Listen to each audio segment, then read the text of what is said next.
The sequence begins with the numbers 1, 1, 2, 3, 5, 8, 13, 21, 34, and continues indefinitely. Each number is obtained by adding the last two digits together. If we were to take a perfect or golden rectangle, break it down into smaller squares based on Fibonacci's sequence, and divide each with an arc, the patterns begin to take shape. We begin to see Fibonacci's spiral. The spiral in and of itself is insignificant.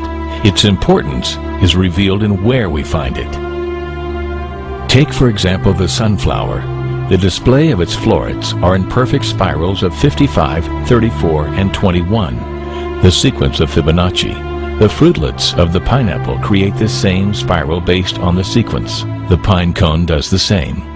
As currents move through the ocean and the tide rolls onto the shore, the waves that bring in the tide curve into a spiral that can be mathematically diagrammed onto a plot at the points 1, 1, 2, 3, 5, 8, 13, 21, 34, and 55. Buds on trees, sand dollars, starfish, petals on flowers, and especially the nautilus shell are formed with this exact same blueprint. With each segment of growth, the nautilus adds to itself one more value on Fibonacci's scale. This blueprint can be seen around us on a small scale every day, but the greatest example of all is directly above our heads. At an average of 100,000 light years across, even the spiral of the galaxies above us are formed with the exact design that the tiny shell is formed. This sequence or blueprint appears to be the trademark of a designer, a proof of a creator.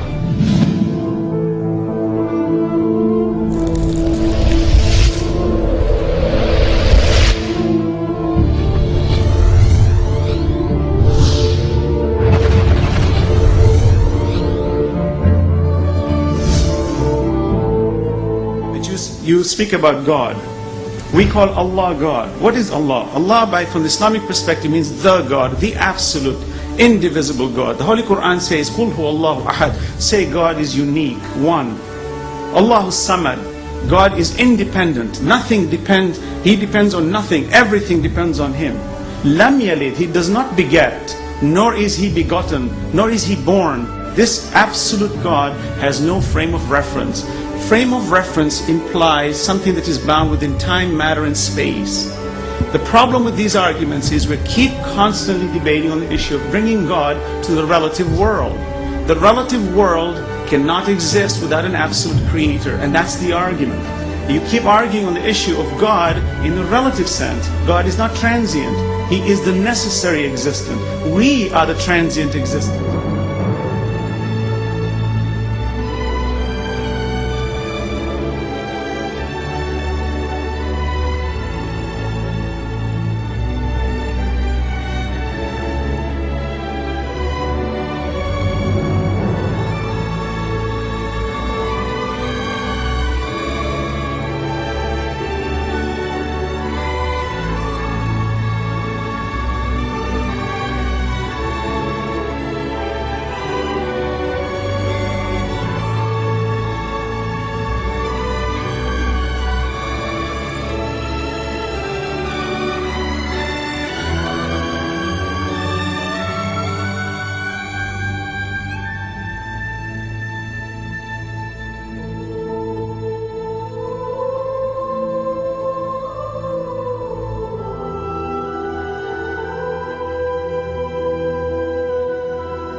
An absolute cannot be defined, but we understand it indirectly, for this relative universe can never exist without an absolute creator.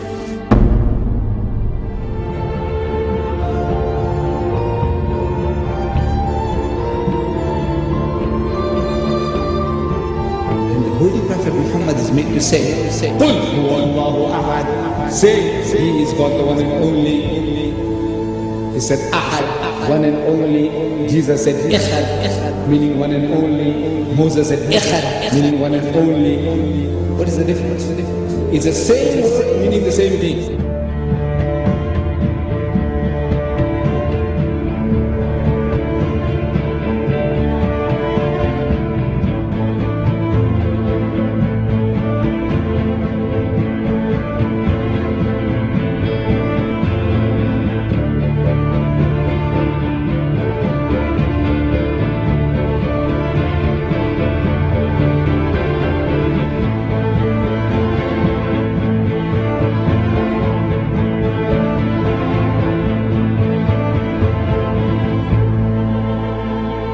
Muhammad could not have known these facts about human development in the 7th century because most of them were not discovered until the 20th century.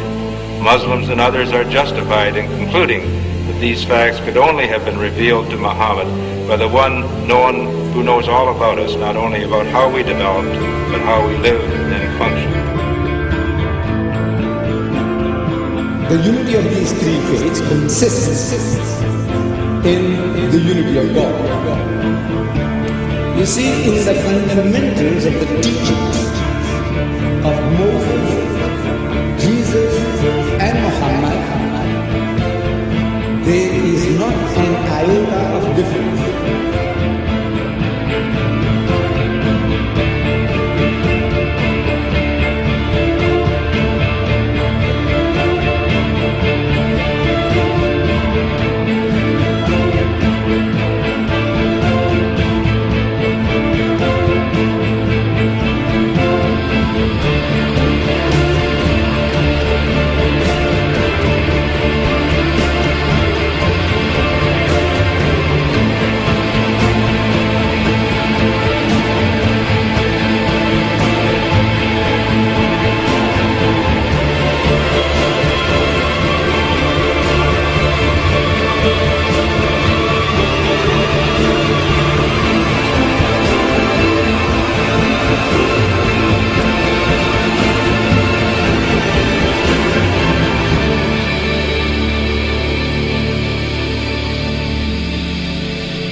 But I have left you a book, revealed by God, the Quran, which is light and guidance.